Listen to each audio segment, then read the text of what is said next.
കനത്ത മഴയിൽ പത്തനംതിട്ടയിലും വ്യാപക നാശം. റാന്നി ടൗണിൽ വടശ്ശേരിക്കര അത്തിക്കയം പ്രദേശങ്ങൾ ഒറ്റപ്പെട്ടു. പുനലൂർ മൂവാറ്റുപുഴ സംസ്ഥാന ഹൈവേയിൽ അടക്കം നിരവധി റോഡുകളിലും വെള്ളം കയറി ഗതാഗതം തടസ്സപ്പെട്ടിട്ടുണ്ട്. സീതത്തോട് വീടുകളിൽ വെള്ളം കയറി. കക്കാട്ടാറിലും പമ്പയാറിലും ജലനിരപ്പ് ഉയർന്നു. വിവരങ്ങളുമായി പ്രസാദ് എം ജെ ചേരുന്നുണ്ട്. പ്രസാദ്, പത്തനംതിട്ടയിൽ വ്യാപക നാശനഷ്ടം ഉണ്ടായിട്ടുണ്ടെന്നതാണ് വിവരം.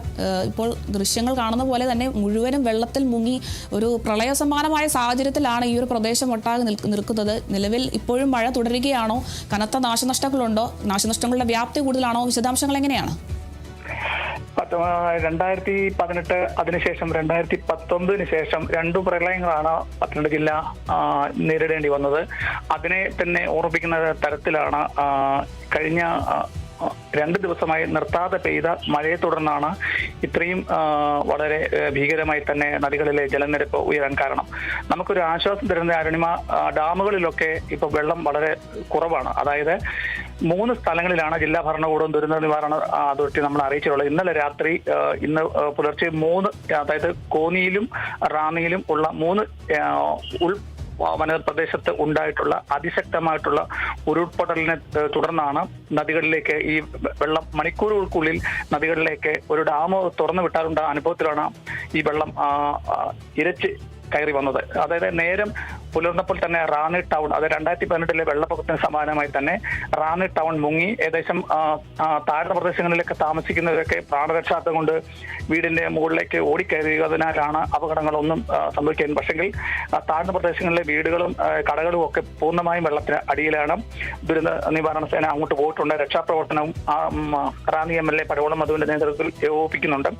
ഇതിനോടൊപ്പം തന്നെ ഈ കല്ലാറിൽ, അതായത് ഈ മൂഴിയാറക്കേരി കൊക്കത്തോട് ഭാഗത്തുള്ള കല്ലാറാറ്റിലെ വെള്ളം കവിഞ്ഞതിനെ തുടർന്നാണ് വടശ്ശേരിക്കര ചിറ്റാർ മേഖലകളിലെ താഴ്ന്ന പ്രദേശങ്ങളിലൊക്കെ വെള്ളം കയറിയിട്ടുണ്ട്.